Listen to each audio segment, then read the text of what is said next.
Hello, and welcome to a complete beginner's guide to autopsy, sometimes called the sleuth kit,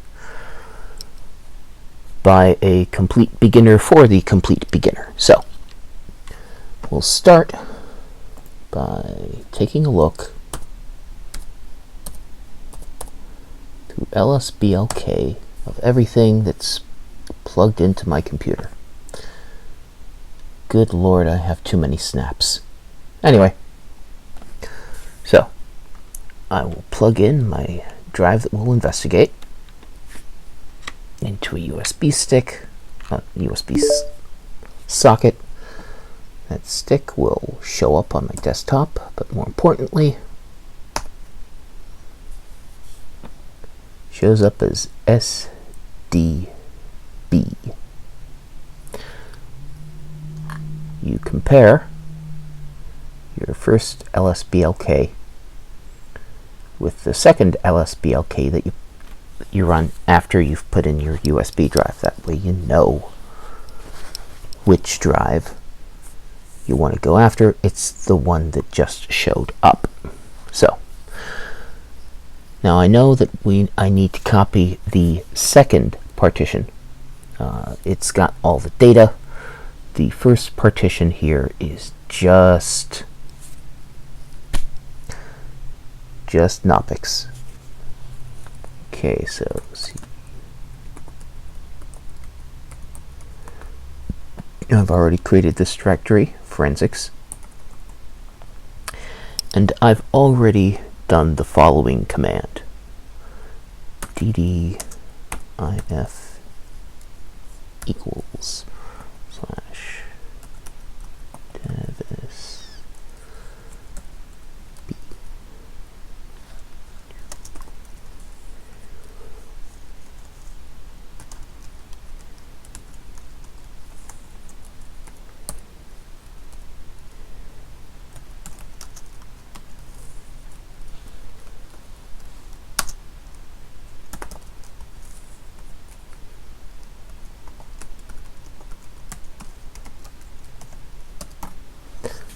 I've already entered in this command, and if I were to run it now, it would take 2 or 3 minutes, and I just want to do this in one take, so keep that in mind. Now then, so that's the command to copy all the data over. You probably need to be root to do that. So let's go in and start up our autopsy.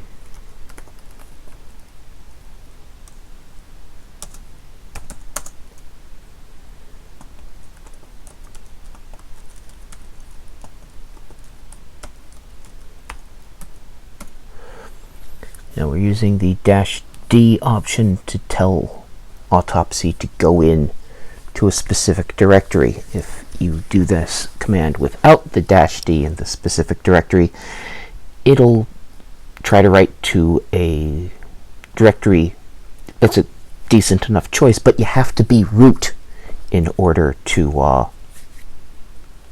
write to it, and I want to minimize time spent as root. So go in, okay.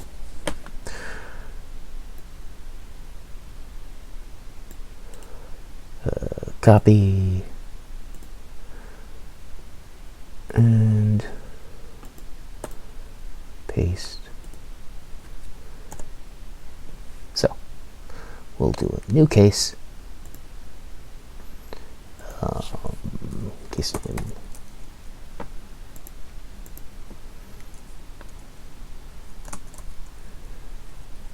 Let's just put in test case.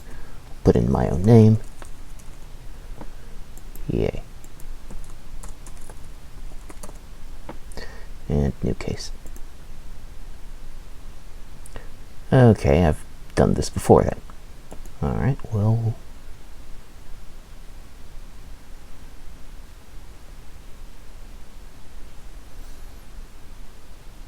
do new case, and the case name will be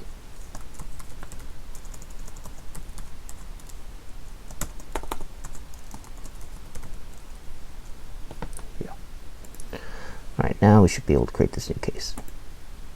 Yay.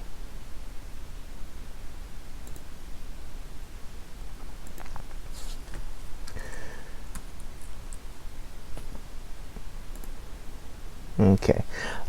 Something to take note of is the path of alert hash database and path of ignore hash database. A lot of forensics is going to be of child sexual abuse.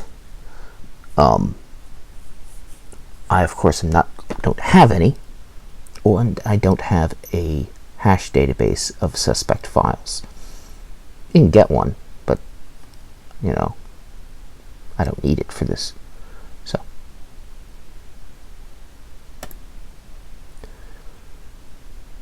right, now we need to add the image.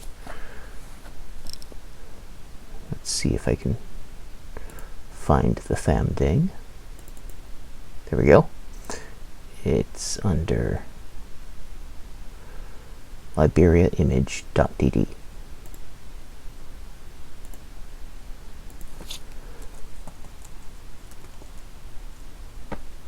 I've been here before, so there we go. This is a partition, and we'll make a copy. And it fails. Why did it fail? I'll tell you why it failed. Our software tool can use these file systems and none others. I'm running Ricer file system, Ricer FS. But nobody uses it anymore because, well, Hans Ricer's a real jerk. And that's putting it mildly. So, so curses, autopsy cannot read a Ricer file system.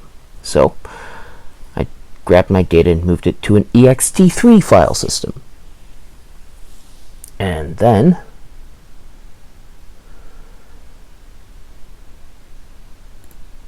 I named it forensics image. So,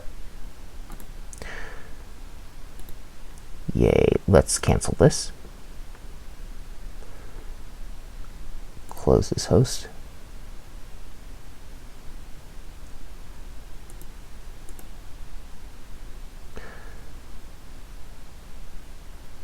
And we will go in here.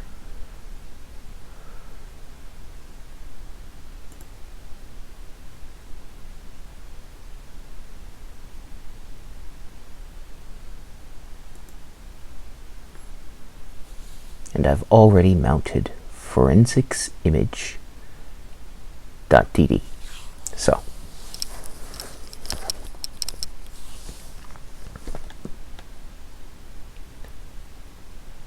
we'll have to analyze it.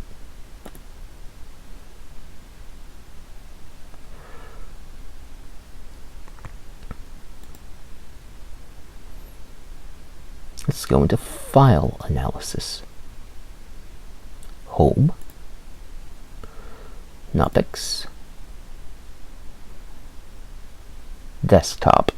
Normally we'd be going through all sorts of files here, searching everywhere, but I know, because this is a USB stick that I created, where everything of interest is. So, oh look, a log. Here we go. Let's let's see.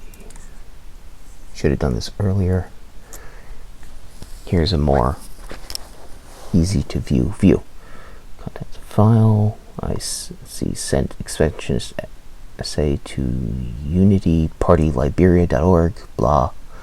Well, that didn't work. New Year's Day, printed out expansionist essay 30 times for 30 Liberian senators. I will mail them tomorrow. International postage is $1.15, $34.50 for 30 letters.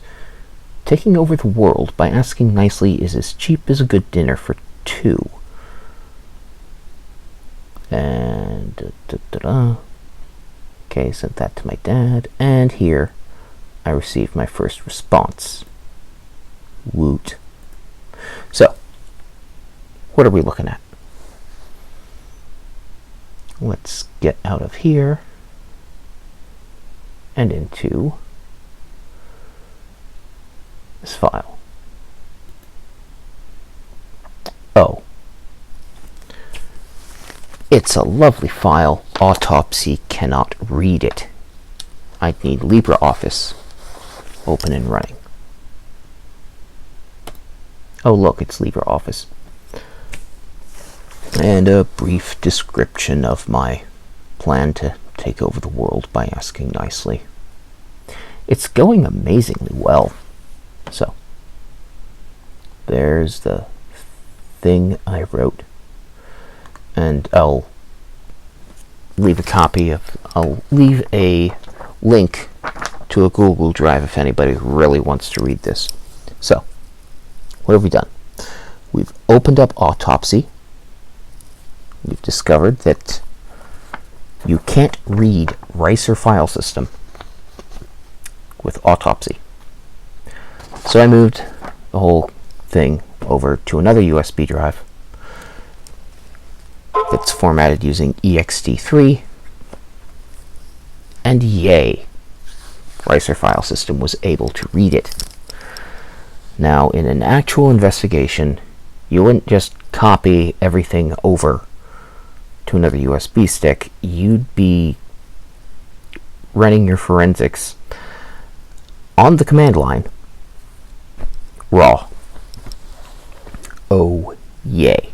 Or you would pay somebody to add Ricer file system support to your system. So, that's done. We can close our way out of this.